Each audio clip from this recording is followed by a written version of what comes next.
rebbetzin lived on President in Kingston on the corner, in a building called 1418.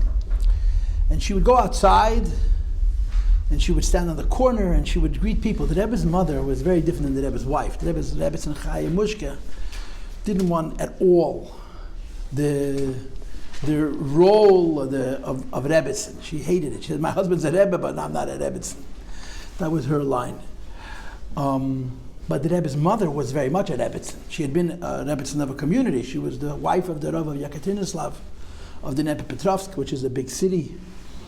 And she would stand on the street corner and say hello to people, you know. And in those days, Crown Heights was not like now. Crown Heights was every kind of frum Jew.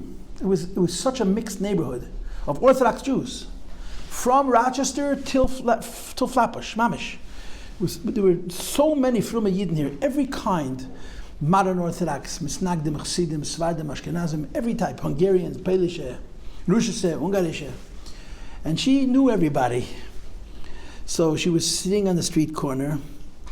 This is the 50s, and she sees young Lubavitcher couples pushing baby carriages.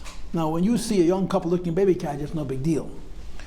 But if you saw a young couple pushing a baby carriage 70 years ago, you could assume that that couple either survived Hitler or Stalin or both as children. In other words, some 10, 12, 15 years before, they were living in Russia under the threat of the communists, under the threat of Nazis, Yimach Shmom V'Zichram, or they were American born, in which case the Yiddishkeit was one of Mesiras Nefesh.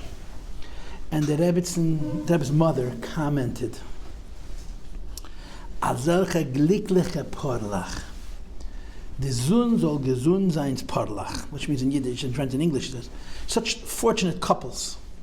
They're the couples of my son, soll gesund sein. The Rebbetzin Chana didn't say the Rebbe, she said the Zun, my son.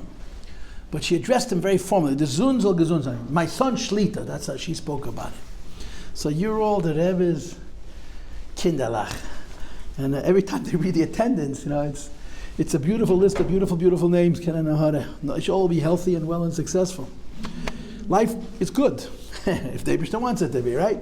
There's always tests, but you want to pass them and you want to succeed, you want bracha and atzloch. So it's Chedei Shalom. It's always a good time to give brachas and nachayidin. So when I listen to her read that list, that's what I don't know all the names, but I know most of the names. And it's music, such a beautiful list of names. You know, in other words, I'm a grandfather, right? Yesterday I was you. And then I was married with children. Now my children are married with children. And these are the same names again and again, generation after generation.